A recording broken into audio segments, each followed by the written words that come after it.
Olá, pessoal, tudo bom?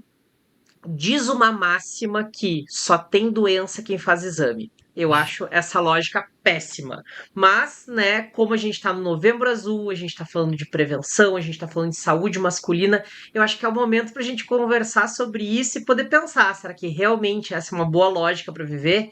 E para conversar com a gente hoje, a gente vai ter o Matheus Batista Silva, que é um médico de família fantástico, que se disponibilizou aqui com a gente. Matheus, seja muito bem-vindo. Obrigado, Anderson.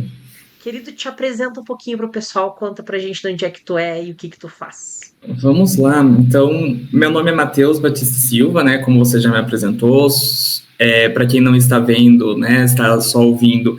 Então, eu sou um homem branco, cis, gay, né? Tenho cabelos cacheados, estou usando óculos, com uma camiseta gola polo meio marrom, meio esverdeado. Acho importante, né? Fazer essa audiodescrição também. Mas vamos lá. E quem é o Matheus médico, né, Anderson? Então, eu sou médico de família e comunidade, atuo em Maringá no serviço público, né? Atuo atendendo em unidades básicas de saúde e também atendo por telemedicina aí, Brasil, mundo, quem quiser, né? É só entrar em contato.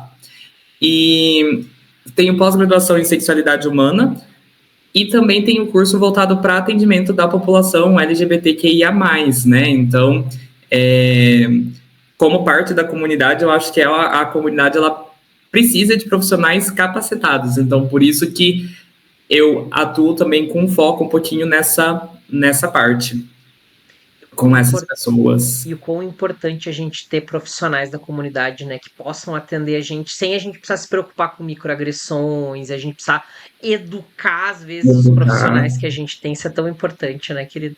com certeza. E deixa eu te perguntar uma coisa. Eu sei que às vezes a medicina é um mistério para o pessoal que tá aí. O que que é a medicina de família? Explica pra gente. Essa pergunta é bem boa, Anderson, porque eu tenho que responder ela todo dia, né? Inclusive para pessoas da minha família ainda que não sabem direito o que eu faço, né? Por incrível que pareça, ela é uma especialidade mais antiga que o SUS, né? Então já tem uma boa caminhada aí.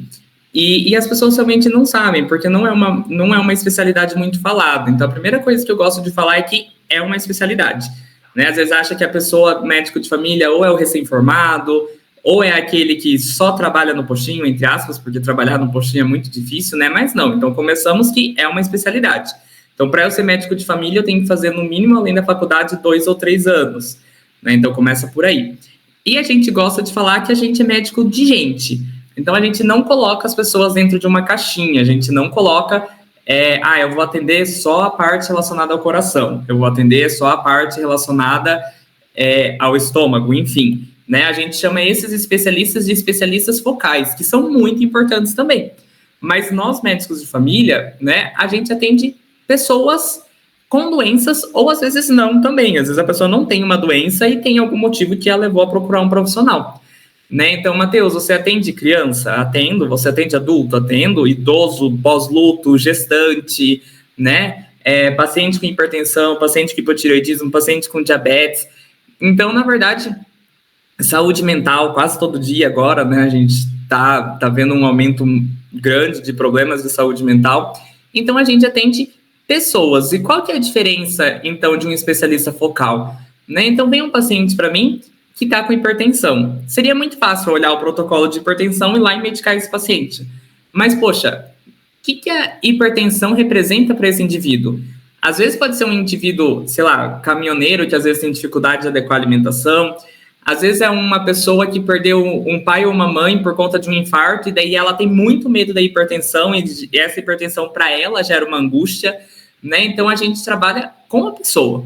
E as mais diversas queixas, né? Então, por exemplo, um exemplo que eu sempre gosto de dar: tosse, né? Às vezes o indivíduo está lá tossindo, tossindo, não sabe que médico procurar. Vai aonde? Pneumologista. Né? Daí o pneumologista vai fazer um monte de exame, vai lá, vai ver, nossa, não é nada no pulmão. Né? Então, vou mandar para o cardio, porque a tosse pode ser do coração também. Daí vai o paciente para o cardiologista, faz lá um monte de exame, né? Ah, não é da parte cardiológica, vamos para o otorrino. Daí o otorrino vai lá, faz o exame e vê que o esôfago também está um pouco inflamado, né? A garganta inflamada. Ah, deve ser então um refluxo, daí manda para o gastro. né? Então, esse paciente ele vai peregrinando pelo sistema de saúde, ou se for particular, então tem um monte de gasto ou sobrecarrega plano de saúde. E a terceira causa mais comum de tosse é o refluxo, né? Então, às vezes, se é um profissional que tem essa visão integral, já pode identificar logo no começo, né? Olha, essa tosse pode ser um refluxo, né? Pode ser outras coisas? Pode. E a gente pode tratar também, né? Quando que eu vou encaminhar para um cardiologista, né? Uma hipertensão grave, já tentei 1 tratamento, 2 tratamentos, o paciente não respondeu, é uma insuficiência cardíaca, né? Então, tem as doenças, sim, que a gente precisa do especialista focal e eles são fundamentais, mas a gente tem doença que a gente pode acompanhar também, né? E quando vai para o especialista focal, esse paciente nunca deixa de ser nosso também, a não ser que ele queira, a não ser que ele se dê alta. Mas a ideia é que tenha um médico para chamar de seu, né? Então, o Anderson tem, né? Não sou seu médico, mas nesse exemplo, o Matheus é o médico. Então, para qualquer pessoa te perguntar quem que é o seu médico, é o Matheus, né? Então, eu tenho, sei lá, um card que me acompanha também? Tenho, mas o meu médico, que sabe de tudo de mim, é o Matheus. Né? Então, esse é o papel do médico de família. Estamos no posto de saúde, sim, né? Mas também estamos na saúde privada. Em todos os âmbitos da saúde, a gente pode atuar. E o quanto é importante, né, querido? Eu fico pensando, ter um médico que consiga olhar para a pessoa como um todo, né? Eu achei muito engraçado que você falou que vocês não colocam em caixinhas. E daí eu fiquei Sim, pensando que, na verdade, vocês não são açougueiro, né? Porque daí o açougue que tem um braço de gente, uma perna de sim, gente, coração de gente. Não. Vocês conseguem ter. E assim, é muito interessante porque é uma especialidade que precisa saber de tudo um pouco. Porque para te conseguir fazer um bom diagnóstico sem ser um especialista, tu tem que ter o conhecimento um pouquinho de gastro, um pouquinho de pneu, um pouquinho de isso. otorrino, e acaba sendo bastante complexo, né? As pessoas às vezes acham que ser médico de postinha é muito fácil, né? Depende, se você for aquele médico que só encaminha, para você é fácil, mas e aquele médico que resolve 90% dos casos, né? Então a gente tem essa estatística, né? Um bom médico de família com uma boa formação é para a gente resolver, né, de 80% a 90% das demandas, Sim. né? E a maioria das demandas, não sei dizer a maioria, assim, estatisticamente, corretamente, mas muitas das nossas demandas não são doenças, né? A gente fala que são listas de problema, que é o paciente que tem vários problemas que acarretam doenças. Então, você pode dar 1 milhão de medicamentos para esse paciente que ele não vai melhorar. Ele precisa ser ouvido, né? Ele precisa saber confiar em alguém ali, né? Então, a gente cuida de gente, né? Eu gosto de falar, é um médico de pessoas, né? Então, não gosto de falar assim, é o hipertenso, é o obeso, né? Não, o paciente com hipertensão, é o paciente que tem ansiedade, é o paciente... Porque muda o tratamento, não adianta, né? Cada pessoa é única, não dá para colocar em protocolo. E é interessante a gente pensar, e daí eu queria ouvir tua opinião. Tu acha que as pessoas sabem usar o sistema de saúde? Tipo assim, elas sabem qual é o profissional que elas têm que buscar? Ou no geral elas vão ter fazendo tentativa e erro até achar um bom médico que solucione os problemas delas? É uma pergunta bem, bem interessante, Anderson. Assim, eu acho que, em geral, né, a gente tem duas realidades, né? No SUS, normalmente é dividido por território, né? Então, a pessoa vai lá na UBS, eu moro em tal rua, então você vai consultar com um determinado médico, né? Não tem muita opção, né? Assim, é difícil você conseguir ir para outro profissional no sentido, assim, em uma consulta do dia a dia. Então, a pessoa não tem muita opção, mas também, às vezes, elas chegam com demandas, né, que muitas vezes não seria o local adequado, né? Então, a principal diferenciação no SUS seria o que é uma urgência-emergência, né? O que seria atendimentos na UPA, né? E o que é um atendimento no posto de saúde, né? O atendimento da UPA, então, é urgência e emergência, que é o pronto atendimento, ou 24 horas, né? Eu falo UPA porque aqui em Maringá é UPA, mas tem lugar que fala PAC, enfim, toda cidade tem um pronto atendimento, né? Ou espera-se que tenha um pronto atendimento. E ali é para queixas agudas, coisas que aconteceram naquele momento, né? Então, uma dor de cabeça muito forte, dor no peito, vômito com diarreia que não passa, né? Tudo que é agudo, que começou agora, eu preciso de um atendimento agora. Não é para renovar receita, não é para ir lá com uma dor que tá 15 dias, 20 dias, 30 dias com a dor. Tô 30 dias com essa dor, mas agora eu tô sem nada para fazer, decidi, vou lá no pronto atendimento de noite, né? Ah, meu remédio acabou, esqueci de renovar a receita, vou lá no plantão. Não, sobrecarrega.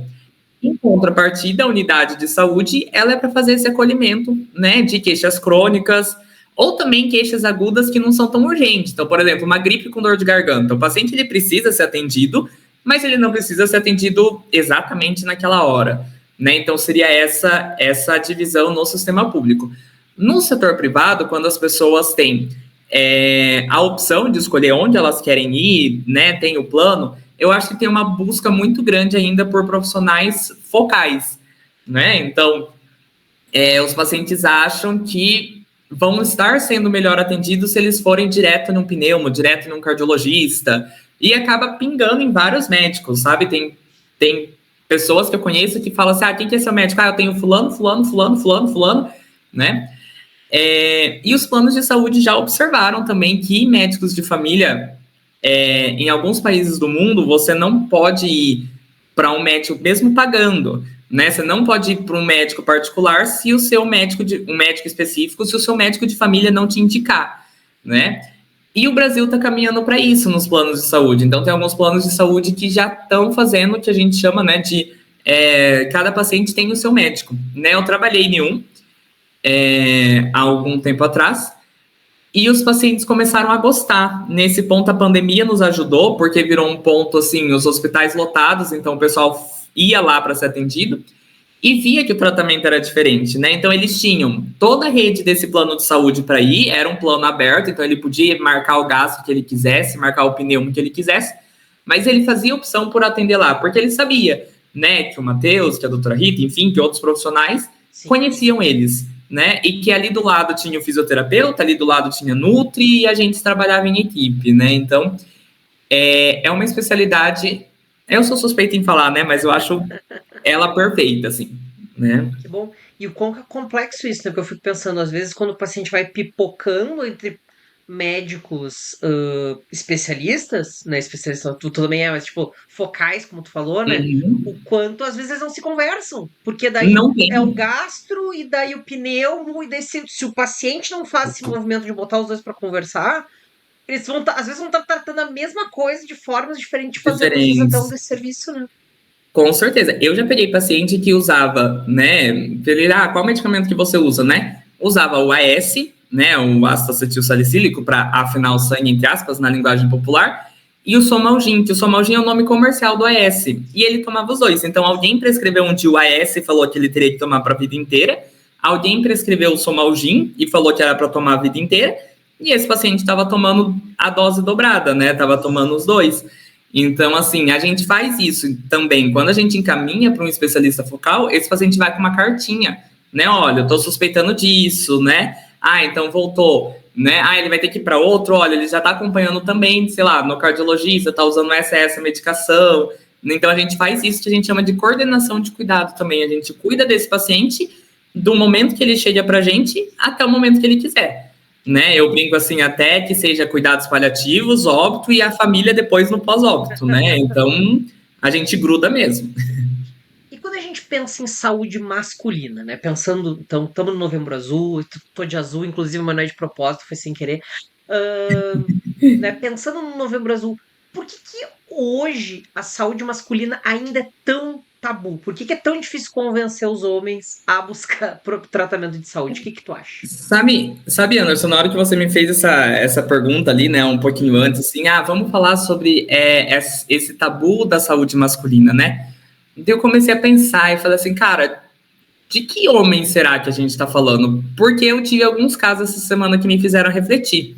Porque tem muito isso, médico não se... desculpa, homem não se cuida porque tem essa questão de vulnerabilidade, homem não fica doente, né? Ou tem vergonha. Enfim, depois a gente vai falar um pouquinho sobre o toque, né? Mas eu não vou lá porque vai querer me fazer toque. Mas depois eu comecei a pensar, né? E também com toda essa polêmica da escala de trabalho 6x1, né? E eu comecei a pensar de quem é esses homens que a gente está falando. Porque eu atendi um senhor que era pedreiro, né? E daí eu falei, não, mas eu te dou atestado. Ele falou, sim, você me dá atestado, mas o meu patrão não me paga o dia que eu não vou, porque eu não sou registrado. Né? Então, será que a nossa unidade de saúde está preparada para receber esse homem que trabalha das o dia e a unidade funciona das 8 às 5, né? Então, será que ele não quer? Ou também, né, a gente pode pensar aí num caminhoneiro, né, que também foi um caso essa semana. Ele falou assim: eu não consegui, tô 5 meses sem medicação porque eu não tenho receita, não consegui voltar. Sim. Então, tô começando a duvidar um pouquinho dessa questão de que homem não se cuida simplesmente porque não quer se cuidar. Tem alguns que sim, né, que é mais difícil, mas tem homem que realmente o horário do posto de saúde não condiz com o trabalho dele, né? Daí pensando também, sempre vou voltar a questão para a comunidade LGBTQIA+, né? Quantos homens gays, afeminados ou não, às vezes vão lá e não se sentem meio acolhidos, têm medo? Se a gente for falar de homem trans, então, né? Quantas campanhas de Novembro Azul a gente vê ali um cartaz que remete a um homem trans, né? Agosto Dourado também teve na minha unidade, eu falei, gente, né? Tinha lá os cartazinhos das famílias, né? Com bebês amamentando, que Agosto Dourado fala sobre amamentação. E eram todas pessoas brancas, famílias lindas, família de margarina. Tipo, eu acho que não representava ninguém naquele bairro. Então, eu acho que tem vários fatores aí. Eu comecei a pensar, eu acho que não é mais só essa questão de não, eu sou macho, não preciso me cuidar. Eu acho que inclui vários outros fatores também, de que homem a gente está falando, né? De oportunidade de acesso. Eu gosto de falar que o SUS ele precisa de acesso. A gente não pode criar barreira, a gente tem que dar acesso. Seja fazer uma campanha de horário estendido, não só no Novembro Azul, que seja, né, uma vez por semana, duas, enfim, não sei. Cada região tem a sua necessidade, né? Seja fazer uma campanha mais acolhedora para um homem trans poder ter acesso, né? Uma mulher trans, enfim. Então eu acho que isso atrapalha muito, né? Então eu acho que por isso que muita gente acaba não procurando os serviços de saúde, porque às vezes também quando procura não consegue, né? E claro, também tem os que realmente não querem, mas eu acho que hoje em dia já as pessoas já estão mais assim, eu preciso me cuidar, né? Então, Que bom. E que bom ouvir isso. Eu, assim, adoro gente inteligente que põe a gente pra pensar, né? Acho que tu trouxe aqui uma coisa que é importante, né? Essa lógica, talvez, de que o homem não procura, então, o serviço de saúde tá mudando. E eu acho que isso é uma coisa bem sim, positiva. E, claro, quando a gente pensa em minorias, a gente acha que vê uma coisa diferente. Por exemplo, né? Quando a gente pensa, né, na população LGBT, a gente vai ter outras questões envolvidas, que é, por exemplo, quando a gente pensa na população trans, né, a necessidade de uma receita para tomar hormônio, né, que vai ter um cuidado maior. Então a gente também tem, né, parcelas diferentes. E eu acho que isso é uma coisa muito legal para a gente pensar. Mas isso que tu traz, né, de o quanto às vezes o acesso é limitado, não por não ter o espaço, mas às vezes por outras questões, né, de trabalho, de estilo de vida, né, também acabam sendo coisas bem importantes para a gente pensar, né, quando a gente pensa em saúde sim. pública. Não, e eu tenho um exemplo, claro, assim, várias vezes, né? Às vezes as pessoas falavam para mim assim, Matheus, eu não gosto muito de falar doutor, né? Mas enfim, as pessoas falam doutor. Né? Não, doutor, eu não posso pegar atestado porque eu vou perder benefícios. Eu falo, não, mas a empresa não pode fazer isso. Se eu tô te dando atestado, é atestado, né? Não tem como. Mas aí hoje, trabalhando como uma pessoa concursada no serviço público, né, eu vejo, por exemplo, que o Vale Alimentação, dependendo do CID, ele é descontado, né? Se você tem um determinado número de faltas, você não tem direito à sua licença prêmio. Então, assim, não... Você tem o direito de faltar, mas o seu salário base ali, um monte de benefício que você poderia ter, né?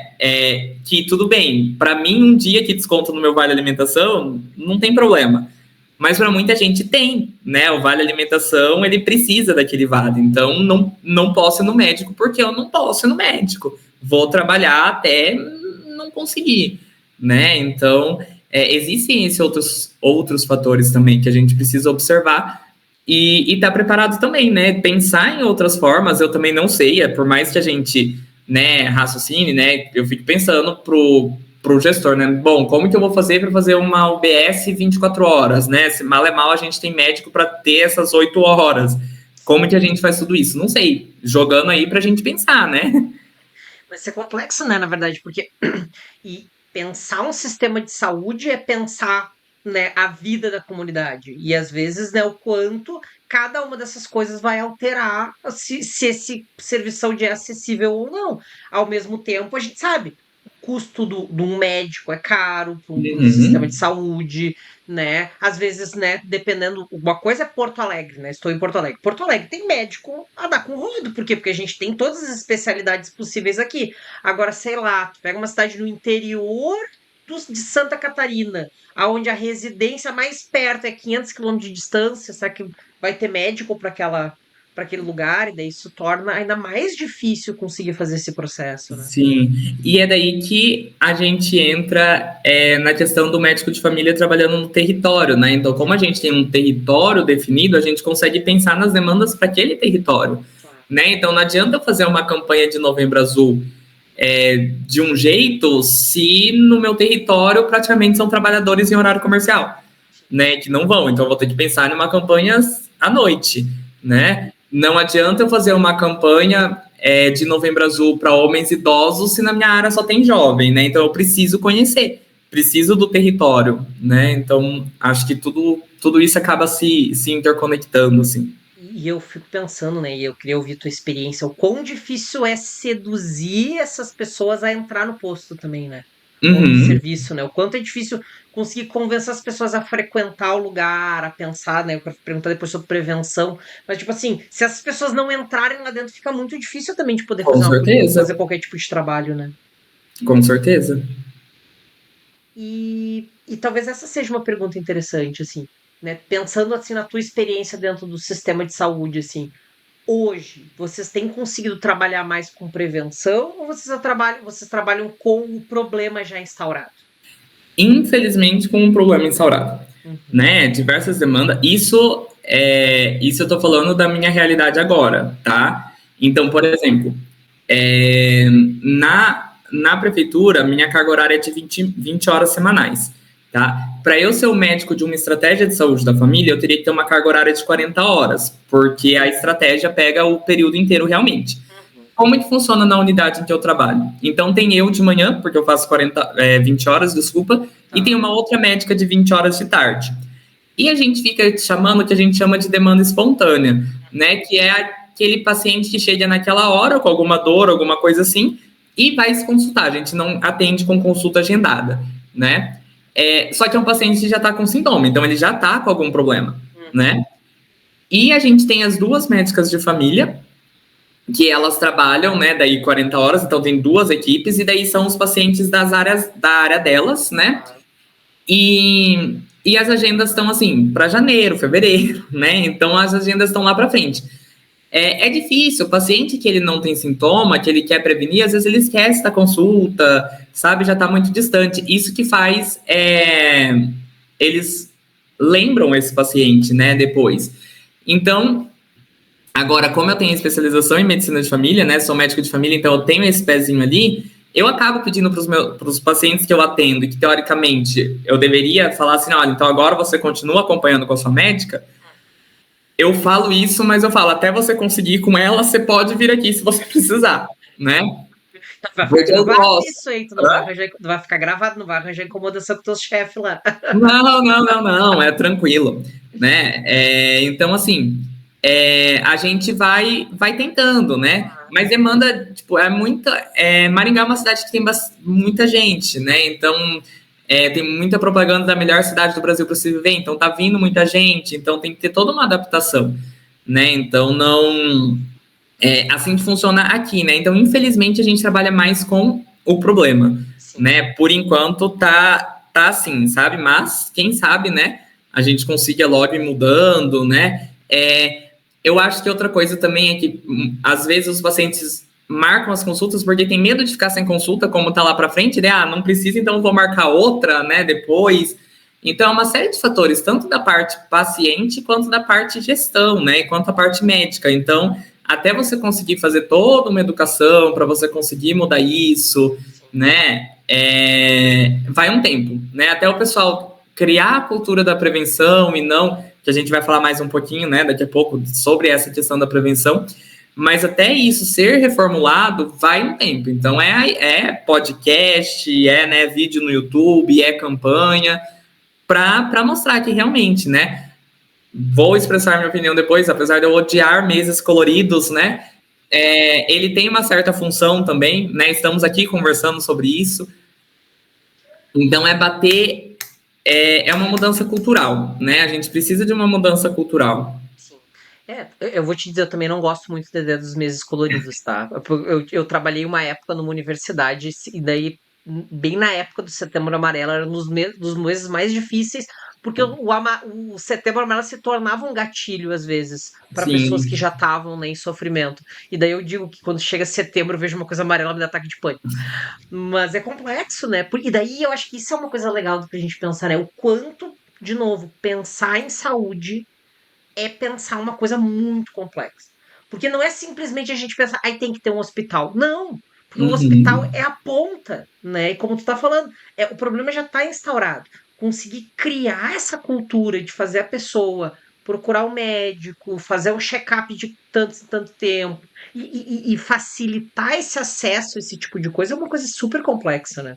Sim, tem que. É uma rede, né? A gente chama de rede de atenção, então tem ramos para todo lugar, né? E se um ali tá capenga, vai capengando tudo, né? Então é difícil manter esse equilíbrio, né? E por isso que é interessante, às vezes, quando a gente pensa em a atenção primária, né? Que é chamado de atenção básica, mas de básica não tem nada, que tem essa questão de territorialização, né? Eu acho que isso que tem que estar a base do sistema de saúde, né? Se a gente tem uma atenção primária forte, essa cultura de conseguir ter, né, uma equipe com a quantidade de pessoa adequada, né? Então, é, a estimativa é que para cada equipe, né, de saúde da família, com médico, enfermeiro, um técnico de enfermagem, tem em torno de 3.500, 4.000 pacientes para aquela equipe cuidar. É muito difícil ter equipes assim hoje, né? Então a gente trabalha com equipes de 6.000, 7.000, tem lugar que tem equipe de 10.000, né? Então você não consegue fazer um trabalho completamente adequado, mas se isso começa a funcionar, você vai demandar menos de hospital, vai demandar menos de especialista focal, mas nesse demandar menos, na verdade você vai conseguir fazer com que as pessoas que realmente precisem cheguem, né? Então hoje a gente tem algumas filas aqui em Maringá, mas toda cidade tem, o que muda é a especialidade, né? Então, aqui em Maringá a gente tem problema, sei lá, com vascular. São filas enormes de vascular. Em outra cidade era com ortopedista, né? Então tem uma especialidade ou outra que sempre tem uma fila longa.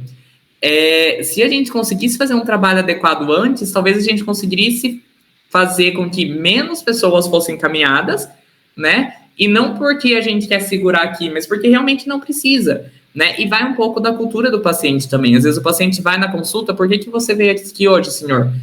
Ah, eu vim porque eu quero um encaminhamento para ortopedista, né? E daí você pensa assim, bom, eu tenho uma agenda cheia, eu posso tentar gastar 20 minutos com esse paciente para explicar que às vezes ele não precisa ir para ortopedista e chegar lá no final ele ainda querer ir para ortopedista, ou eu posso encaminhar ele para ortopedista, porque a minha agenda está cheia, então esse eu consegui fazer rápido, talvez eu consiga dar um pouquinho de atenção. Então a gente acaba entrando nesse sistema de encaminhar. Né? Se ele já foi pedindo, por que eu vou trazer o problema para eu tentar resolver, né? Daí eu pego um dia que eu tô mais tranquilo, opa, mas por que você quer ir para ortopedista? Ah, porque eu tô com dor nas costas. Não, mas peraí, como que é essa dor? Vamos ver. E muitas vezes a gente consegue resolver aqui, né? Mas tem paciente que não aceita, tem paciente que fala, não, eu quero, né? Então é esse equilíbrio que a gente tem que saber dosar também, porque se o paciente quer, não tem muito que eu fazer, porque daí eu vou falar assim, não, você vai ficar aqui. Daí ele não vai, porque, tipo, não vai aderir ao tratamento, Não vai, eu não vou deixar. não vou, né? Daí o paciente não adere ao tratamento, fica com raiva de você, você compra briga, daí não funciona também. Diz que é filho do prefeito. Não, porque o prefeito é meu amigo e tu tem que Conhecido me dar. Você não vou vereador, ligar pra ele nesse momento. Não tem esses barracos de vez em quando, tenho certeza. nossa, de vez em sempre, assim, né? Então, é trabalho cultural, é trabalho de formiguinha, né? Mas a gente vai e insiste. E é interessante, né, a gente pensar, porque todo um acesso, e eu fiquei, daí, voltando um pouquinho, eu fiquei pensando, né? Porque eu acho que também é da própria cultura do procurar ou não médico, né? Porque, por exemplo, eu penso, de novo, né? Pensando na como eu vejo a coisa, né? Quando uma mulher tá ali pelos seus 13, 14 anos, menstrua, tem um marcador biológico muito claro assim. tem que levar no ginecologista, né, para conversar, nem que seja para ver orientação de anticoncepcional, que é uma coisa muito comum, mas começa a ter já um acompanhamento de um profissional e tem muito claro isso, mulher tem que ir de tanto em tanto tempo no gineco. Ah, tem que fazer o exame de mama, que eu acho que esse processo de conscientização da saúde, né, começou antes com as mulheres e deu certo com as mulheres. Não é à toa que as mulheres têm né, uma expectativa de vida maior que a dos homens, né? Porque elas se Uhum. cuidam. No homem não tem esse marcador. Então, eu acho que é o ponto de, às vezes, eles nem sabem o que procurar, quando não tem uma coisa muito específica do tipo assim, ah, eu tô com a dor no pé por causa do futebol. Ou tava jogando Sim, vôlei e torci, quebrei o dedo, né? O ortopedista, ou peguei uma DST, que eu acho também é uma coisa que às vezes é bastante comum para quem tem vidas sexualmente ativas, né? Ah, eu tô com um corrimento ali, e daí procura um serviço muito especializado. Não tem essa relação que eu acho que seria com o médico de família se desenvolver para dizer, não, tu tem que fazer esse exame de tanto, tanto tempo. sim. Como é que tá teu colesterol? Como é que tá tua glicose? Como é que tá teu estilo de vida como um todo, né?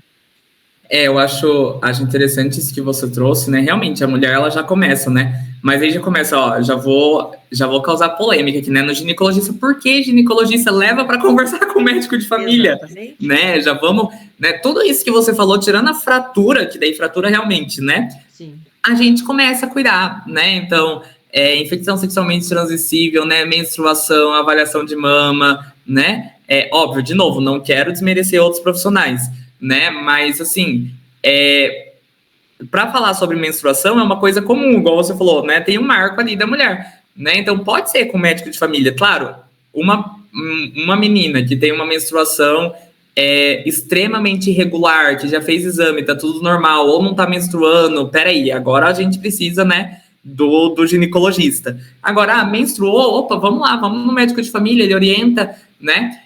E o médico de família provavelmente já cuidou da mãe também, já cuidou do pai, já cuidou do irmão, já cuidou do, né? Às vezes fez até o pré-natal, dependendo de quanto tempo tá naquela unidade, né? Então, o médico de família entra aí. Mas realmente, né, quando a gente pensa na saúde, né, do homem, na maioria das vezes aqui a gente está pensando em homem cis, né?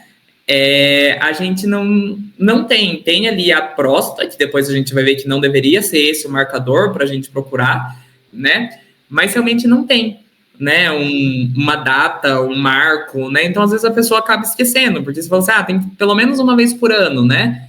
E não vai, né? Porque eu tô bem, né? E daí você começou lá no começo, né? Só tem doença quem procura, né?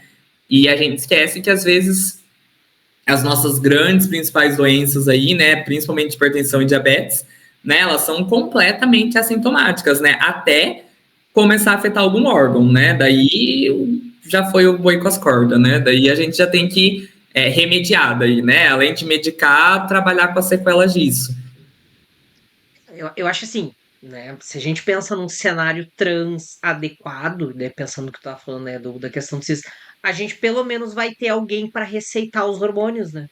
Sim, Então daí já a gente tem alguém que pensando tá acompanhando, querendo ou não, né? se De novo, pensar nesse num cenário cenário, adequado, né, né? do cenário adequado, com alguém fazendo a prescrição, essa pessoa está muito bem acompanhada, né? Porque de tempos em tempos ela vai fazer, né, seus exames, né? Até porque a gente precisa monitorar, né, a questão do hormônio, né? Só que daí entra também, né?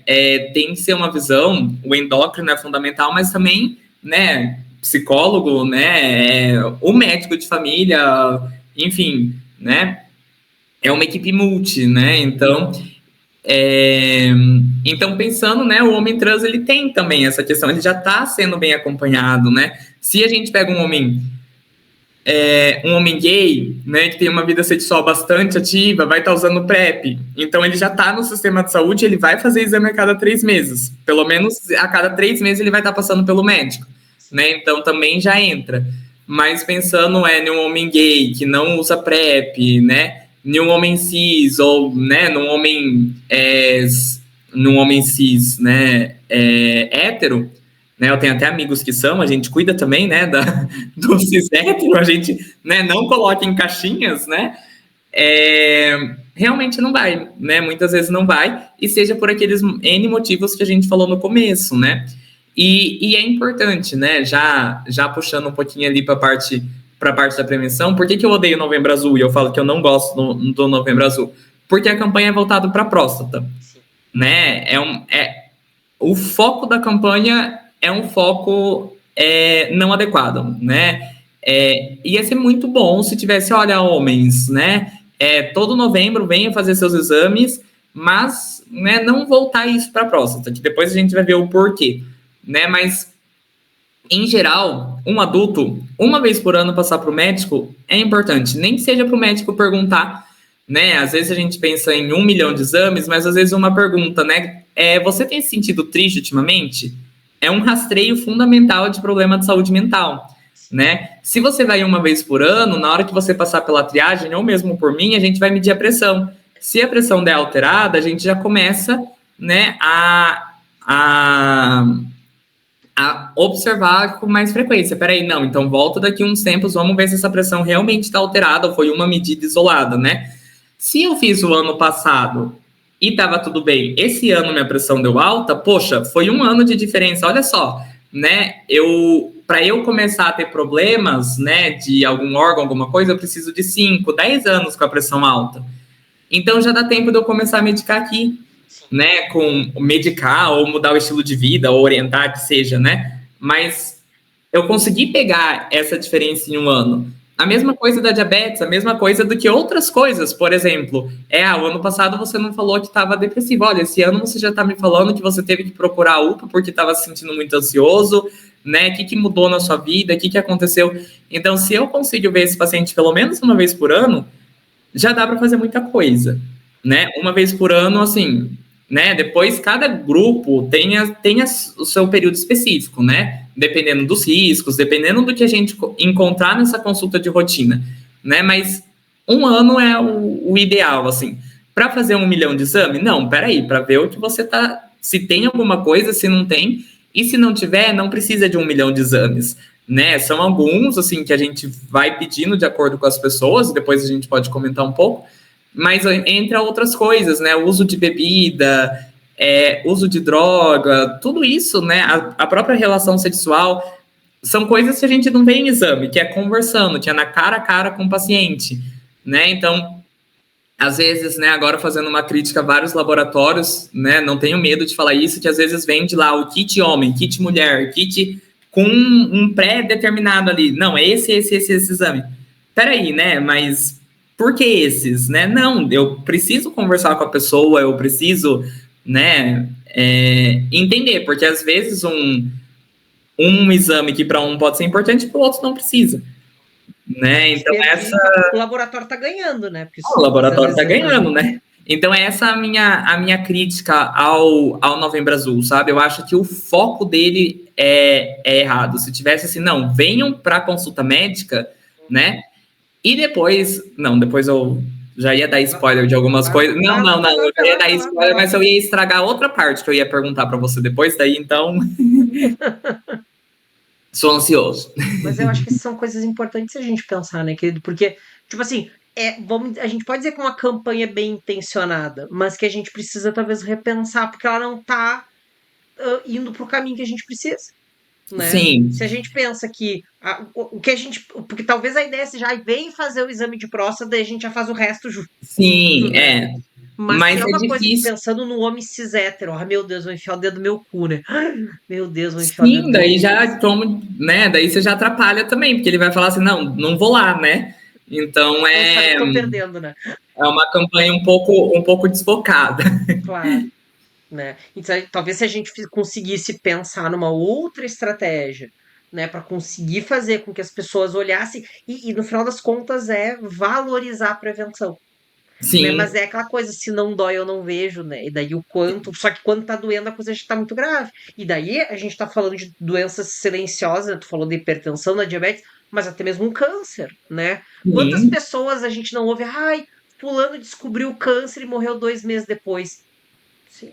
Que na maioria das vezes a pessoa tá 5, 6 anos com tumor, não fez exame nenhum, e daí, claro, quando descobriu é porque a coisa já tá uma metástase muito grande e tudo mais. Outra coisa que parece simples, né? Então, às vezes o paciente vem e fala assim pra mim, doutor, eu perdi bastante peso, né? Daí você vai olhar no prontuário, aquele paciente nunca veio, você não tem um padrão para comparar, né? Se eu vejo esse paciente todo ano, ele é meu paciente, ele tá indo de rotina, né? Poxa, eu pesei ele uma vez, o ano que vem ele vem com uma variação muito grande de peso, que é um sinal de alarme, né? Peraí, o que aconteceu? Você fez alguma dieta que você quis perder peso? Não, eu nem tinha reparado. Opa, peraí. Né? Então, até isso é importante pra gente, né? Então, por isso que a gente precisa, né? Pacientes venham até a gente, né? A gente precisa ver vocês pelo menos uma vez por ano. E o que tu acha, então, que, né? Vamos pensar, tá, tô vendo esse podcast, quero me cuidar mais.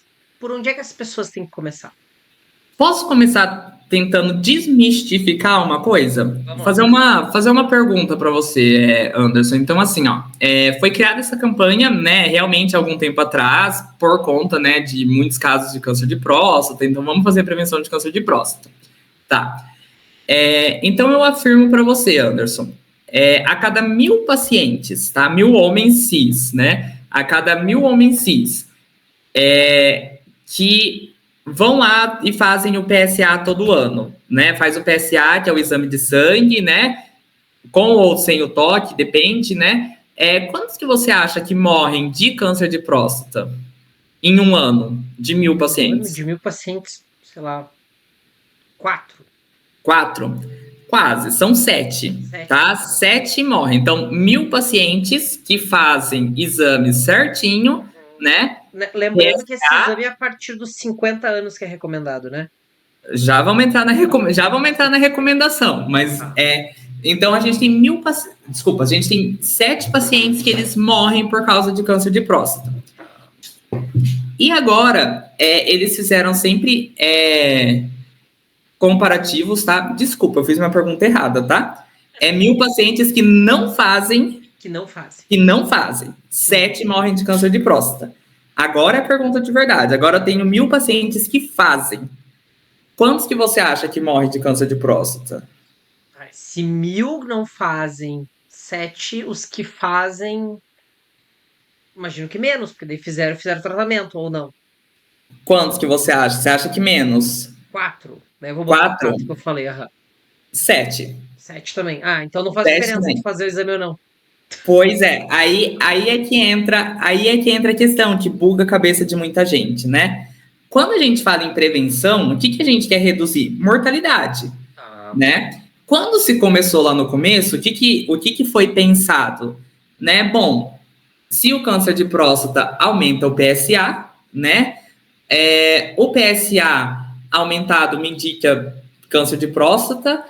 O câncer, quanto mais rápido a gente detecta, mais curável é. Logo, vamos fazer PSA para todo mundo, que a gente vai começar a detectar esses cânceres e vamos salvar as pessoas. Só que daí a medicina evolui, começou a fazer estudo e perceber que não, que as pessoas continuam morrendo de câncer de próstata. Por quê?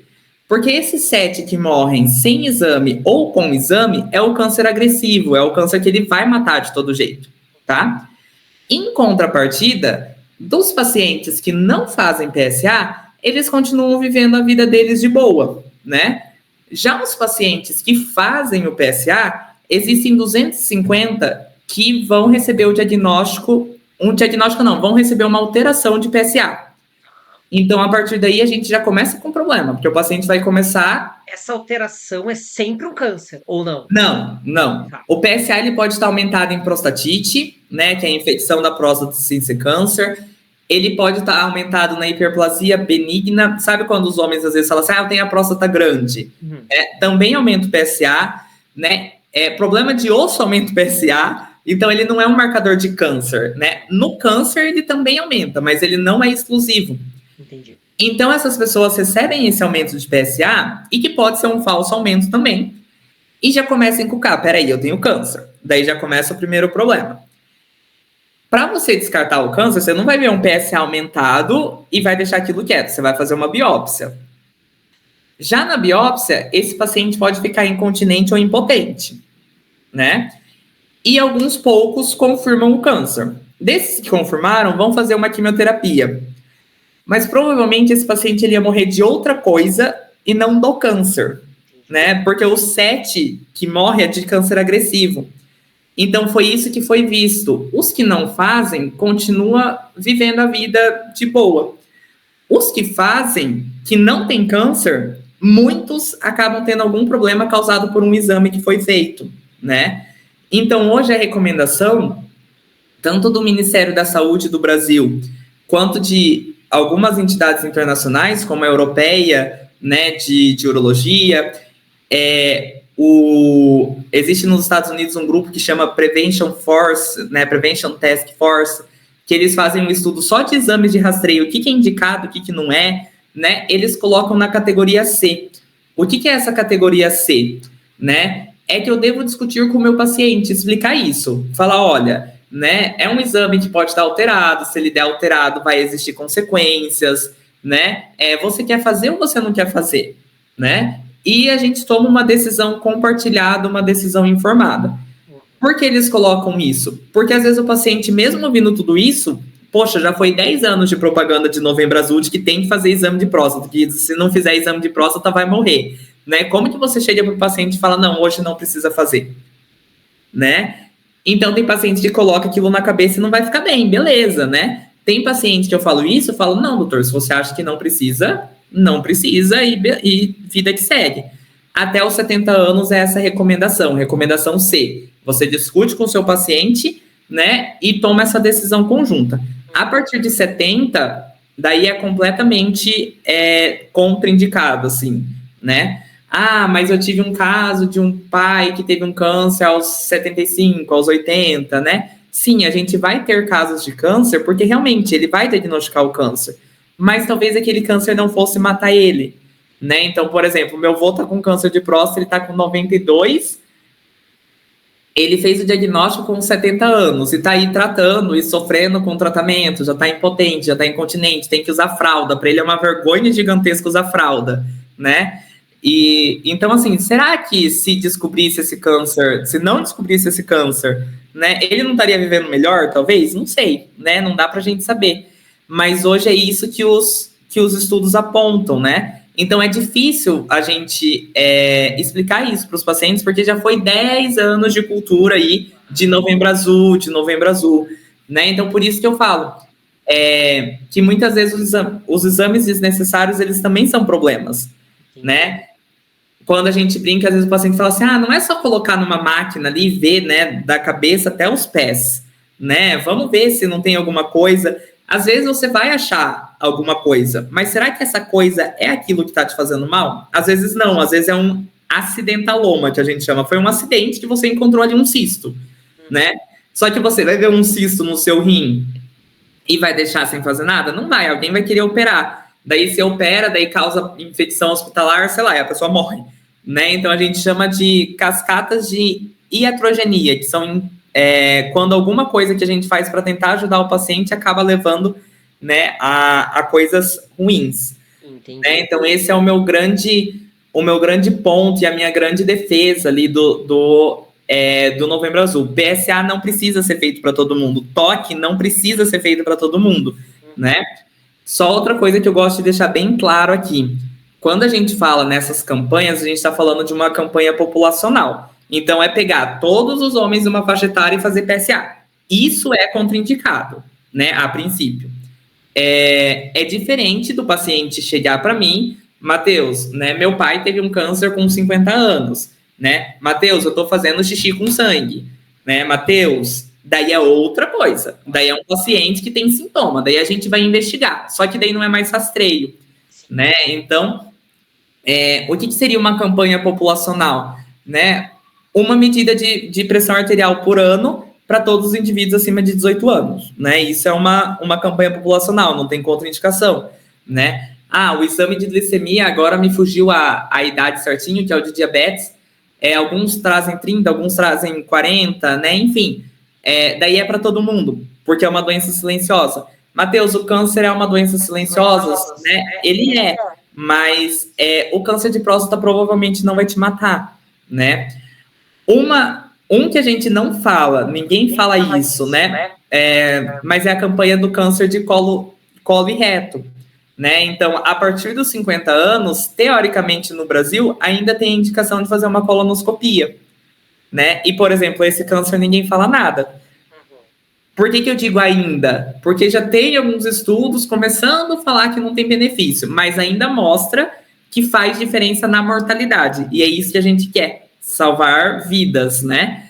Então, Daí tu tá me essa dizendo que talvez esse rastreio do colo e do reto, por exemplo, talvez tenha um impacto maior do que o rastreio do câncer de próstata. com certeza. Ninguém faz uma Interessante. colonoscopia a partir de 50 anos, mas nos estudos de hoje, na recomendação do Ministério da Saúde de hoje, Uhum. né, você deveria chamar um homem para fazer uma colonoscopia. Um homem, uma mulher, um homem Sim. cis, um homem trans, enfim, qualquer pessoa que tenha um intestino e um reto, né, fazer uma colonoscopia. Já o PSA não precisaria ser para todo mundo, Sim. né? Então, são coisas que às vezes as campanhas são, né, são erradas, digamos assim, né? Pensando bem, é complexo porque o câncer é uma palavra que assusta muito, mas ela é uma Assusta. palavra muito genérica, na real, né? Porque a gente fala, Sim, tipo assim, câncer de próstata, quando a gente fala de câncer de próstata, quando a gente fala de um câncer agressivo ou não agressivo, na verdade são doenças quase completamente diferentes, né? Mas é muito difícil de a gente conseguir, sim. né? E daí a gente entra naquela prevenção focada, né? Hoje em dia, saúde mental, né? É uma recomendação do Ministério da Saúde, da OMS, perguntar para o seu paciente: você está se sentindo triste? Você já pensou em tirar a própria vida? Né? Talvez isso seja mais importante do que fazer um PSA hoje, né? E por que eu gosto de frisar hoje? Porque, igual eu falei, as recomendações elas estão sempre mudando, Claro. né? Então, há 10 anos atrás, PSA certíssimo, né? Vamos fazer PSA, vamos fazer PSA. Mas hoje mudou. Talvez amanhã descubram um outro marcador que seja mais específico e talvez valha a pena, não sei, né?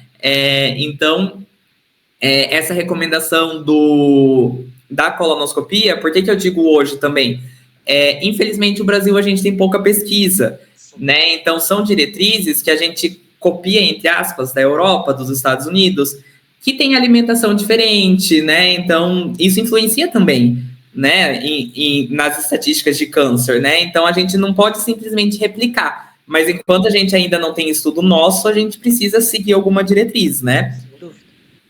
Então, por isso, né, essa minha grande crítica ali ao Novembro Azul relacionado com a próstata, né? Eu sei que gera uma desconfiança, porque a gente ainda bate, né, propaganda Novembro Azul e é reportagem daqui, reportagem dali, né? Eu vejo deputados fazendo projetos de lei para fazer campanha de próstata e eu fico, meu Deus do céu, né? Tipo, mas não, vamos ressignificar o Novembro Azul, né? Vamos ressignificar para prevenção, né? Vamos fazer a medida de pressão, vamos fazer rastreio de saúde mental, como o paciente está se sentindo, glicemia para ver a questão da diabetes, né? Então, existem outros exames que são mais simples, de doenças mais comuns e que podem trazer consequências, né, graves também, que pode levar à morte também, e que já tem, né, bem estabelecido qual que é a prevenção, né?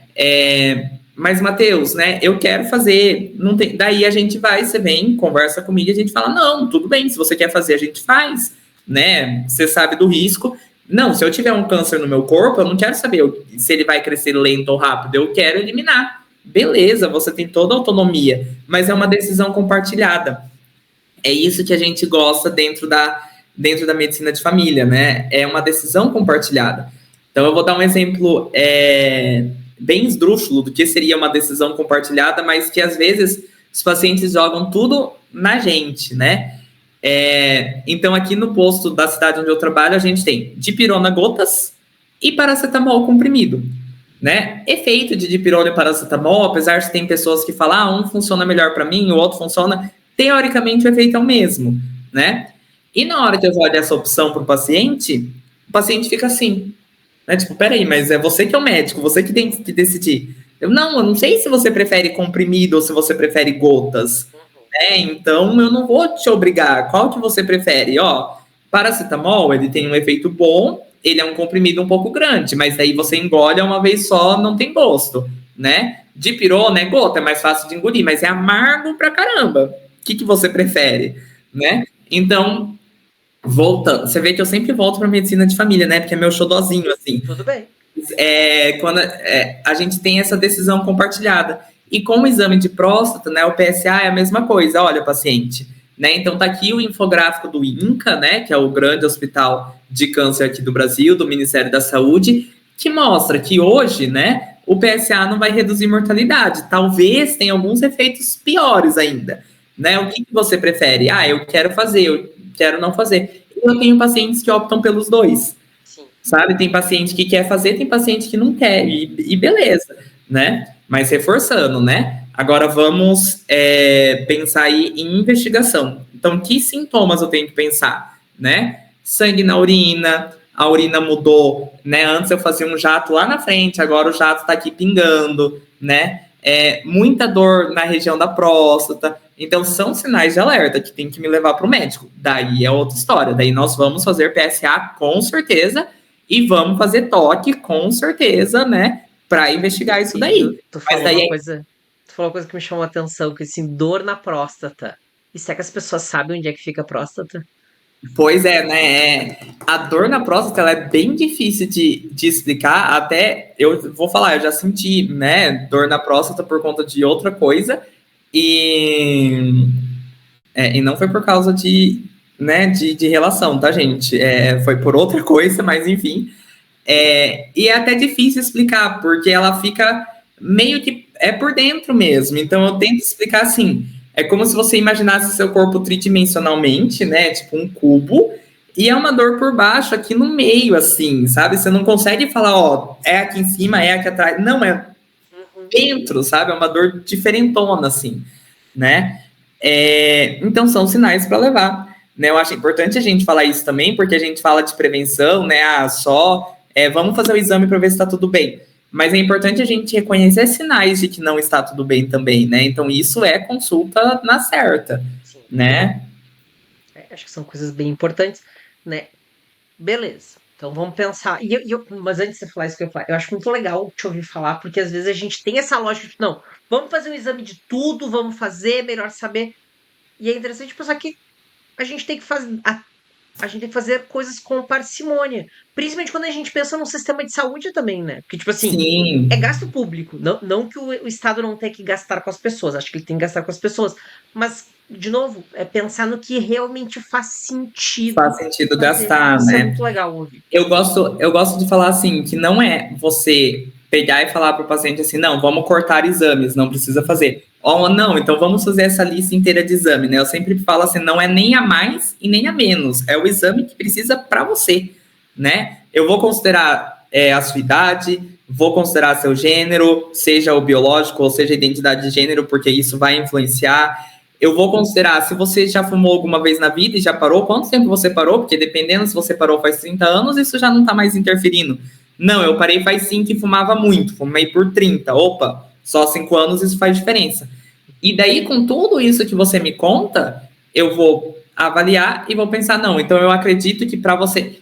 daí você conta tudo isso e fala assim, não, e não estou sentindo sintoma nenhum. Daí a gente vai pensar, não, então para você, nessa idade, né, com esse perfil, com esse MC, né, então a gente vai passar esse exame, né, para você. Se vir seu irmão aqui, talvez sejam exames diferentes, né, então isso que é legal da prevenção, né, é um paciente que chega sem sintoma, que ele acha que vai ser uma consulta de 1 minuto só para pedir exame, a gente fica 20 minutos conversando para delimitar quais vão ser os exames, né? Não é uma lista pronta que eu vou dar um Ctrl+C, Ctrl+V, né? Eu acho que isso que é importante. Vitaminas, gente, hoje está muito na moda, né? Vai vitamina para tudo, né? Mas eu tô cansado, eu acho que tá faltando vitamina. Cara, quem que não tá cansado hoje em dia, né? Você é brasileiro, você tá cansado por ser brasileiro, né? Então você é trabalhador, né? Mas falando sério agora, às vezes eu chego e atendo uma mãe, né, de 30 anos, que trabalha nem, às vezes 5 dias, né? Às vezes nem é na escala 6x1, que tá em voga hoje, mas que seja 5 dias, mas que tem 1 milhão de coisas para fazer em casa, né? De serviços domésticos, não tem ajuda nenhuma. Daí, sei lá, você vai pegar o filho, tem TDAH, então ela tem um tempo para cuidar do filho. Daí vem, né? Claro, ela não tem culpa, mas ela chega, Matheus, eu acho que tá faltando vitamina, porque eu tô muito cansada. Mas é óbvio que vai estar cansada, né? Não vai ter. Não vai ter como você não estar cansada, né? Que bom que você está cansada, que você está sentindo, né? Senão, Não tá Então, hipomaníaca, né? Não tá cansada, quer dizer que não tá hipomaníaca. Porque se tivesse tudo isso e tivesse com a vida super boa, tava tendo um super boa, surto talvez estaria num bipolar. surto, né? É verdade. Não Exatamente. tá maníaca, né? É isso mesmo. Então a gente precisa ter esse cuidado com a nossa saúde, né? Mas dentro de. Eu gosto de falar das evidências, né? Porque por mais que hoje, às vezes, as pessoas falam, mas essas evidências é comprado pela indústria farmacêutica, mas essas evidências. Gente, é o que tem para hoje, as evidências são, né? E a evidência é evidência, né? Não é evidência de alguém que fez um curso de uma semana ou de que criou um protocolo e batizou com o nome dele, né? São evidências realmente científicas, né? Estudos randomizados, duplo cego. Então, hoje, a gente precisa ser guiado por essas evidências porque tem muita informação e muito profissional charlatão, que a gente chama, né? Então, tem que tomar um cuidado com isso também. Principalmente porque, né? A gente tem que pensar, a gente tem que tomar muito cuidado com esse surto de tipo, a indústria farmacêutica. Tipo, que a indústria farmacêutica tem o seu lucro, a sua necessidade, tem, mas a gente também tem que entender que hoje as pessoas vivem o que vivem graças aos estudos, né? A Sim. desenvolvimento de medicações, a entendimento da qualidade de vida, né? Todo esse processo, isso acaba sendo super importante. Então a gente não pode ficar nessa coisa, meu Deus, não, como é que é? Vou viver só do natural. Eu digo para as pessoas, Mas, mastigam gente, comigo que ninguém pode para te ver se o natural não te mata também. não, e outra, né? A indústria farmacêutica está no natural também. Vocês acham que essa vitamina C que as pessoas tomam na farmácia vem da onde? A melatonina vem da onde, né? Da indústria farmacêutica. Eles estão lucrando milhões e milhões também, né? Então, o mundo da saúde é a indústria farmacêutica. Você pode ir para o natural, eles vão vender o natural para você. A não ser que você plante, faça a sua extração, aí não vai ter indústria farmacêutica. Mas tirando isso, pode ser vitamina, pode ser o que for, vai ter indústria farmacêutica. É um manipulado que algum médico fez, é a indústria farmacêutica que vai manipular. Inclusive, provavelmente vai estar pagando um tanto também para o seu médico estar passando toda Esse é um ponto aquela importante. lista de medicamento, né? Enfim. Tá.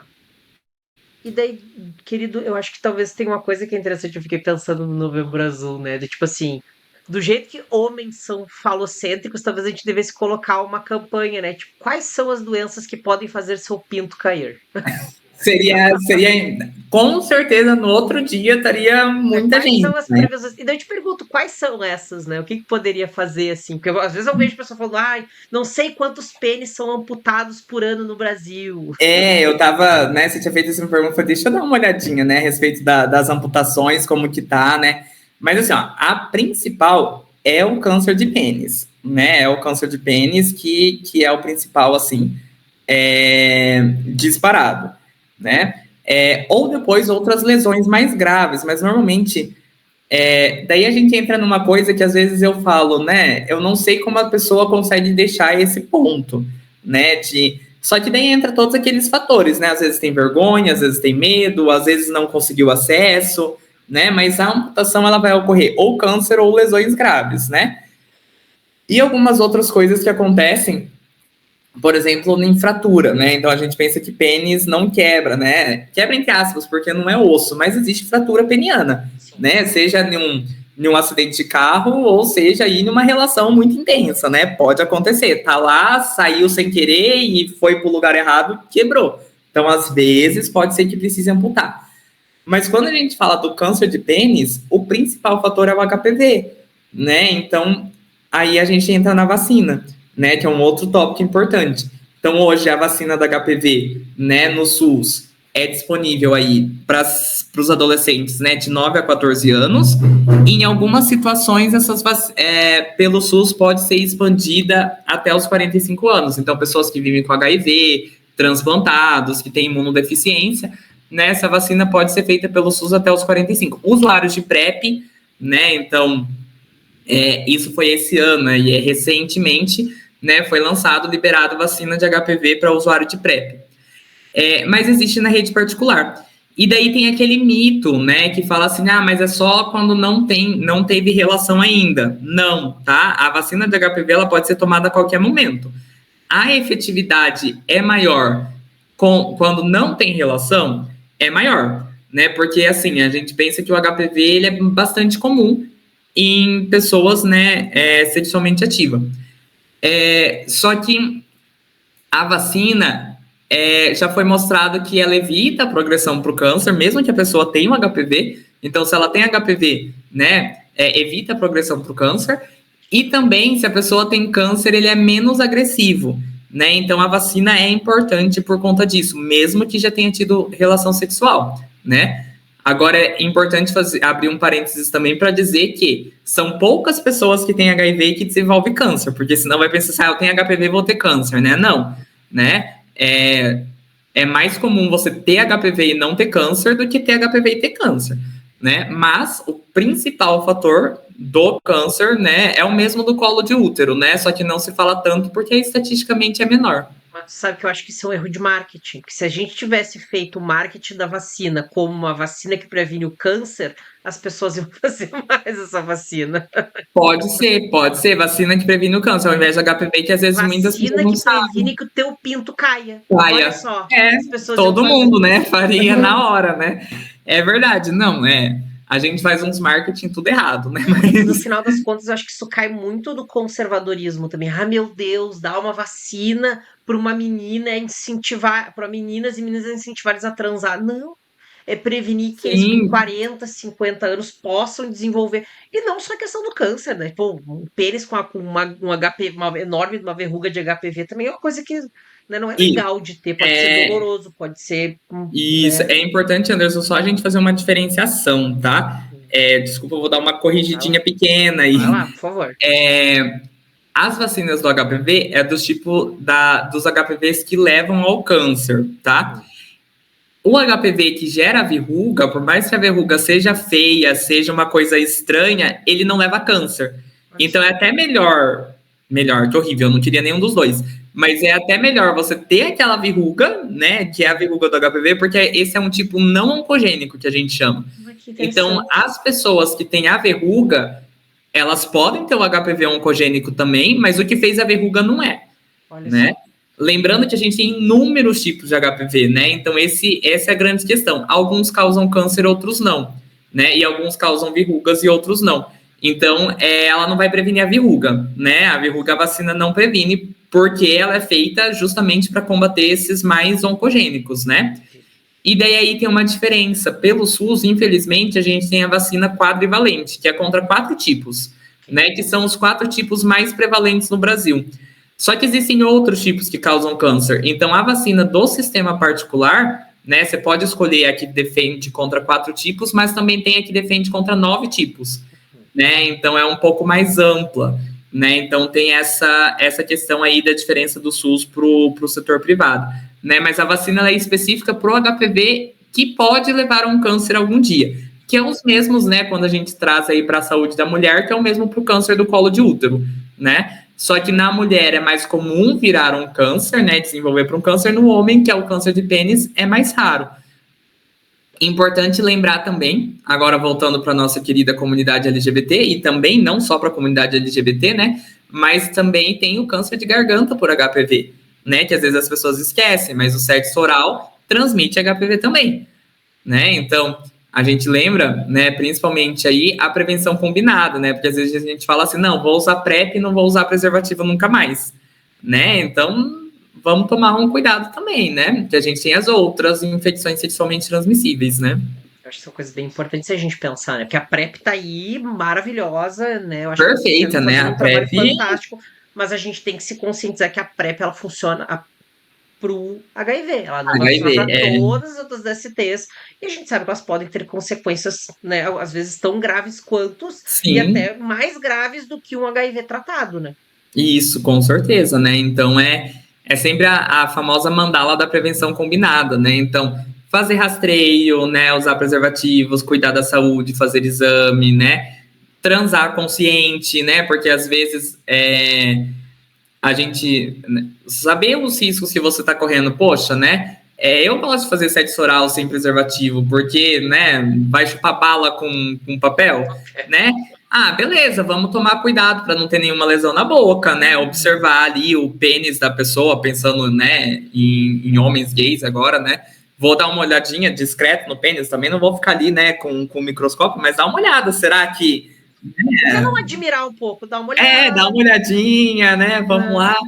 é importante também, são formas de nos cuidar, né? Eu acho que é uma somatória, né? A gente vai montando várias partes ali do quebra-cabeça para conseguir, né, cuidar da nossa saúde como um todo, assim. Ver se foi bem lavado também, que eu acho que é uma coisa É importante, né? importantíssimo, né? E Importantíssimo. em relação a outras vacinas, o que que tu acha, assim, o que que tu poderia dizer pra gente? Ó, não esqueçam de fazer essas outras também, como saúde como um todo. Anderson, é uma pergunta muito boa, né? Então, pensando primeiro no SUS, né? O que a gente tem para adulto. O nosso calendário ele é bem completo, né? Do SUS, ele é um programa lindo, reconhecido no mundo inteiro, né? Além de ser médico de família, eu sou um defensor ferrenho do SUS, assim, né? Adoro o SUS, enfim. E então a gente tem no nosso calendário algumas vacinas, só que talvez, dependendo da idade, né? Então, por exemplo, hepatite B eu tomei, mas se não me engano foi a partir de 1994, se não me engano. Posso estar enganado, mas as pessoas um pouco mais velhas aí, nas faixas dos 40, não tinham essa vacina, né? Então a hepatite B é uma vacina que está disponível. Matheus, eu não sei se eu tomei, eu não sei se eu tenho defesa, o que eu faço, né? Existe um exame para saber se você tem imunidade contra hepatite B, né? Então é só conversar com o seu médico de família, de preferência, e dar uma olhadinha, né? A gente pode fazer esse exame. Essa imunidade pode ter vindo da vacina ou da própria hepatite, porque muita gente tem contato e não desenvolve a doença, e o corpo desenvolveu defesa, né? Se tem imunidade, tem imunidade, né? Ah, não tem imunidade, vou fazer a vacina. Daí o médico pede a vacina, você vai lá e faz, né? Então a vacina da hepatite B é uma vacina que a gente tem que lembrar, né? A de tétano, a gente às vezes esquece, porque ela é a cada 10 anos. Então fica muito tempo aí e as pessoas esquecem, mas ela tem que fazer a cada 10 anos. Ou se acontecer algum acidente, às vezes reduz para 5, mas aí o médico que atender vai indicar. Mas a de tétano é a cada 10. Febre amarela. Não sei se todo mundo tem a vacina, já teve várias campanhas no Brasil aí a respeito da vacina da febre amarela.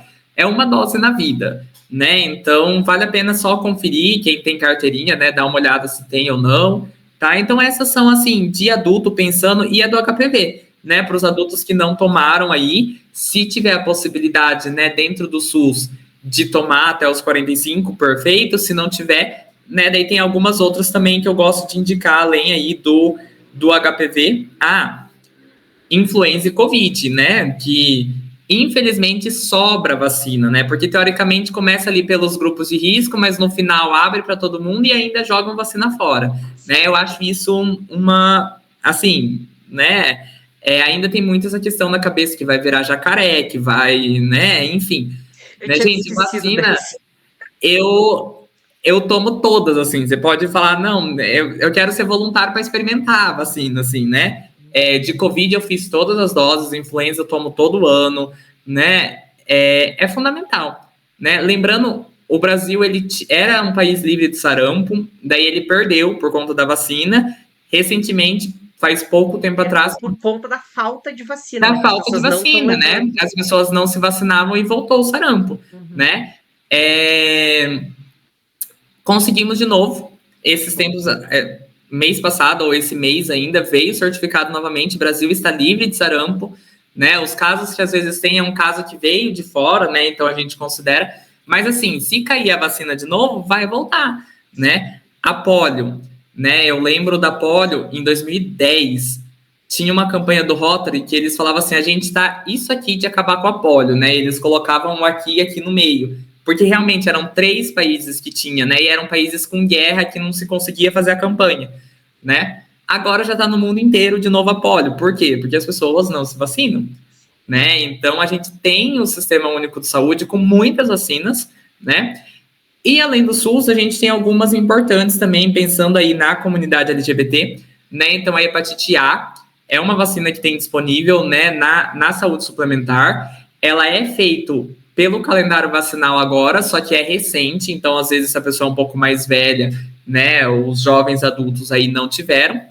E por que ele é importante? Principalmente pros gays aí, ou qualquer pessoa, né, mas enfim, né, puxando sardinha para o nosso lado, que praticam e gostam de um beijo grego, né, que a gente fala que é a transmissão fecal oral, né, então ele é um vírus que está presente nas fezes, então às vezes por mais que você limpe, por mais que, né, às vezes tem alguma microfissura, né, alguma coisa assim, Matheus, não vou mais fazer beijo grego, não vou dar mais aquela lambidinha, né? Não, se você gosta, faça, mas toma vacina, Sim. né? Tipo, Tão fácil de prevenir, não precisa parar de fazer uma coisa que tu gosta por causa disso, né? sim, né? Então é coisas que dá pra gente definir, prevenir, desculpa. Daí a gente tem também a da herpes zoster, né? Infelizmente essa não tem no SUS. A herpes zoster, ela é um vírus da catapora, então só tem herpes zoster quem teve catapora, né, na infância, então é uma reativação desse vírus. Problema da herpes zoster é que algumas pessoas ficam com muita dor depois da herpes zoster e dores assim insuportáveis e com difícil melhora, né? Então a vacina é importante, né? Quem tem condições, até conversando com um neuro esses tempos atrás, ele falou assim, né? Meus pacientes que tiveram algum parente com herpes zoster e que tiveram dor pós-herpética, né? Eles falam que pagar 1.000, 1.500 numa vacina, porque essa vacina é cara pra caramba, não vê problema nenhum, né? Porque, gente, é muita dor, sabe? Tipo, ainda bem que eu nunca senti, mas a gente vê os pacientes com a gente chama neuralgia pós-herpética, né? Porque é um acometimento ali do nervo, é muita dor. Então, se a gente conseguir, tiver essa possibilidade, é uma vacina aí, né, que está no sistema suplementar. A vacina do pneumococo, que é contra formas graves de pneumonia, né? Vários tipos aí da bactéria da pneumonia, do meningococo, né? A gente tem no SUS também, mas são para algumas situações. A do pneumococo também são para algumas pessoas que já têm doença respiratória, então é limitado. No sistema de suplementar é livre, né? E a da dengue, né? A da dengue, que esse ano já começou a ser fornecido pelo SUS, mas para algumas cidades que tinha epidemia, né? Que também é uma vacina que vale a pena. Então, acho que, assim, vale a pena dar uma conferidinha, né? Qualquer unidade de saúde, gente, tem a sala da vacina, as técnicas, as enfermeiras que estão lá sabem muito mais do que nós médicos, elas vão saber todas as indicações, contraindicação, se pode, se não pode, intervalo entre cada uma, né? Eu lembro da faculdade que era um tema que eu odiava estudar, porque todo ano muda, daí o professor cobrava na prova, para que eu vou decorar se o ano que vem já vai mudar de novo, né? Sim. Mas procura informação, né? E na saúde suplementar sempre vai ter uma clínica de vacina ali que vai saber te informar, né? Então, vacinas salvam, né? Não é colocando chip, não é para virar jacaré, não é rastreando, não é campanha do governo, né? Não, né? Bem estabelecido no mundo todo, né? E é uma questão de cidadania também, né, querido? Acho que é importante a gente sempre falar isso, né? Porque a vacina não funciona para todo mundo. Mas se todas as pessoas se vacinarem, aquelas pessoas que não funcionou vão estar protegidas, porque as pessoas na volta delas não vão conseguir transmitir. Isso é super importante, que na época do Covid se falou muito, as pessoas não se davam conta disso, né? Sim. Isso é muito importante a gente entender. Com certeza. A hepatite B é uma que tem bastante falha, assim, né? Às vezes a pessoa já se vacinou, faz o teste, fala assim, mas eu já me vacinei e deu negativo, né? Algumas pessoas têm isso, e a gente tenta de novo e não vacina, daí não tenta mais. Olha, você não cria imunidade, agora cuide-se de outras formas, né? Usa preservativo, enfim. Vacina né? o marido. Mas vacina o marido, né? Tem outras formas aí, né? Exatamente. Querido, hora do marketing. Para o pessoal que está ouvindo agora, onde é que a gente te encontra? Como é que a gente marca consulta? Conta pra Cara, e aí, né? Como que eu vou divulgar, né? Eu sou uma pessoa que eu não tenho muita facilidade com o Instagram, então eu até tenho um Instagram, mas ele fica meio parado.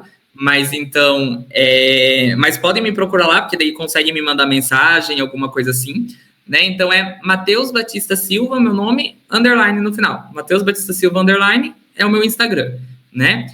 E eu também deixo o meu WhatsApp, né? Então é 4497-400-4000. Também mensagem, pode tirar dúvida ali, não liguem porque eu não vou atender, né? Ele é justamente para um WhatsApp, talvez demore, né, para eu conseguir responder, né? Então, mas pode entrar em contato comigo, eu adoro conversar, se for sobre prevenção, para tirar dúvida, né? Fico disponível para quem precisar. E as mensagens que eu gostaria de deixar era essa, né? Então, procure informações com pessoas capacitadas. A segunda coisa, previnam-se, né? Mas previnam-se lembrando disso, que nem sempre o mais é o melhor, né? Então, não tem mais ou tem menos. Tem aqueles exames que é preciso para você, né? Para você que está ouvindo, né? Converse com o seu médico, né? Qual é o exame que eu preciso para o meu caso, para o meu dia de hoje, né? Para minha situação atual, o que eu preciso para mim?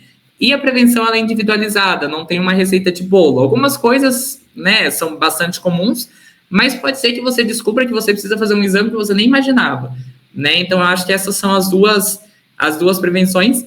E a terceira, né, discuta com o seu médico sobre o PSA, nem sempre é recomendado para todas as pessoas, né? Eu acho que são as mensagens aí. Acho que são mensagens super importantes. Matheus, querido, muito obrigado. Foi uma aula esse papo contigo. Aprendi muito. Adoro, como eu disse, adoro gente inteligente que tira a gente da zona de conforto, né? Tem que Coloca a gente para cutucar, né? A gente tem pensar. que mexer. E principalmente alguém tão apaixonado pelo que faz e pelo SUS, né? O nosso SUS merece tanto Sim, respeito e merece tanto que a gente defenda ele. É muito importante ouvir pessoas com que certeza. trabalham. Eu atendo também, tá, gente? Por favor, marquem consulta se quiser. A gente precisa também né, de outras fontes aí, mas não, o SUS eu acho que eu não consigo deixar, assim, é um pezinho ali é, que a gente gosta, né? Quem faz medicina de família tem esse pezinho no SUS, porque, querendo ou não, né, é lindo os planos de saúde pegar essa ideia, é lindo, né, ver isso, ver o médico de família presente em pessoas procurando, né, eu quero ter o meu médico de família particular, só que lembrando que esse modelo foi criado pelo SUS, né, então é o exemplo que a gente tem, né, então sempre assim, o SUS e eu gosto de falar, por isso que eu sempre acabo voltando, né? Medicina de família é lindo, medicina de família é lindo, e todo mundo merece um médico de família para chamar de seu, né? Então procurem médicos de família, né? Nos Instagrams da Sociedade Brasileira de Medicina de Família e Comunidade, né? Só procurar a Sociedade Brasileira e a minha especialidade, né? Medicina de Família e Comunidade. Tem muita informação sobre prevenção, né? O que é importante fazer de exame, o que tem que ser discutido, né? Levando a medicina para as comunidades, né? Como que a gente atua em uma situação de enchente que teve aí no Rio Grande, né? Como que a gente atua em uma favela, como que a gente atua, né, em uma área rural. Então não é a mesma medicina, né? Então busque informações também de acordo com o que você precisa, né? Eu não sei hoje qual é a necessidade de cada um que está ouvindo, mas é isso que o seu médico tem que saber, né? Não é só tratar uma hipertensão, não é só tratar uma tireoide, não é só tratar, né? Enfim, é tratar a pessoa, né? A minha professora de psicologia médica, a professora Álaba, não sei se ela vai ouvir, né? Mas enfim, sou fãzaço dela. E ela falava do primeiro dia ao último dia do semestre, que foi só um semestre, né, infelizmente. Ela falava assim, gente, vocês têm que lembrar, este pulmão pertence a uma pessoa, né? Era a nossa frase, assim, né? Então você não vai cuidar do pulmão, você vai cuidar da pessoa com esse pulmão, né? Então, procurem médicos que valorizem vocês como pessoas, né? E não te vejam como um órgão ou como uma doença ou como mais um, né? Às vezes a gente vai precisar de várias consultas, porque no SUS as nossas consultas têm que ser rápidas, às vezes a gente vai precisar. Mas se você vem hoje, vem daqui um mês, daqui 3 meses, daqui a pouco eu vou estar conhecendo quem é você, quem é sua família, quem você gosta, quem você não gosta, que bicho que você tem, o que você gosta de fazer, né? E assim a gente vai construindo saúde, né? Eu acho que esse é uma outra frase que eu gosto, construir saúde, né? É o que a gente precisa hoje. Concordo, Matheus. A gente precisa construir saúde. E é um paciente cada vez, né? Um paciente de cada vez, isso aí. Então tá, Matheus, de novo, muito obrigado. Adorei te ter aqui e vai ser muito bem-vindo quando quiser voltar. Pode deixar. Pessoal, para quem ficou até aqui, muito obrigado, né? Como Obrigado. sempre, quem quiser me procurar, eu tô lá no psicólogo Anderson Pereira e óbvio, né, o Gaycast do Vozes Afirmativas, vocês também podem encontrar no @Vozes Afirmativas. Os links de todas as coisas que o Matheus comentou e também das redes sociais dele vão ficar aqui embaixo no YouTube. E para quem tiver no Spotify, eu acho que eu consigo colocar, vou tentar, mas não garanto. Então, se não tiver lá no Spotify, procure no YouTube. Muito obrigado por ter vocês com a gente até aqui e um beijo, pessoal. Até a próxima. Obrigado, Anderson. Obrigado para quem ficou até o final e até mais. Tchau. Beijo.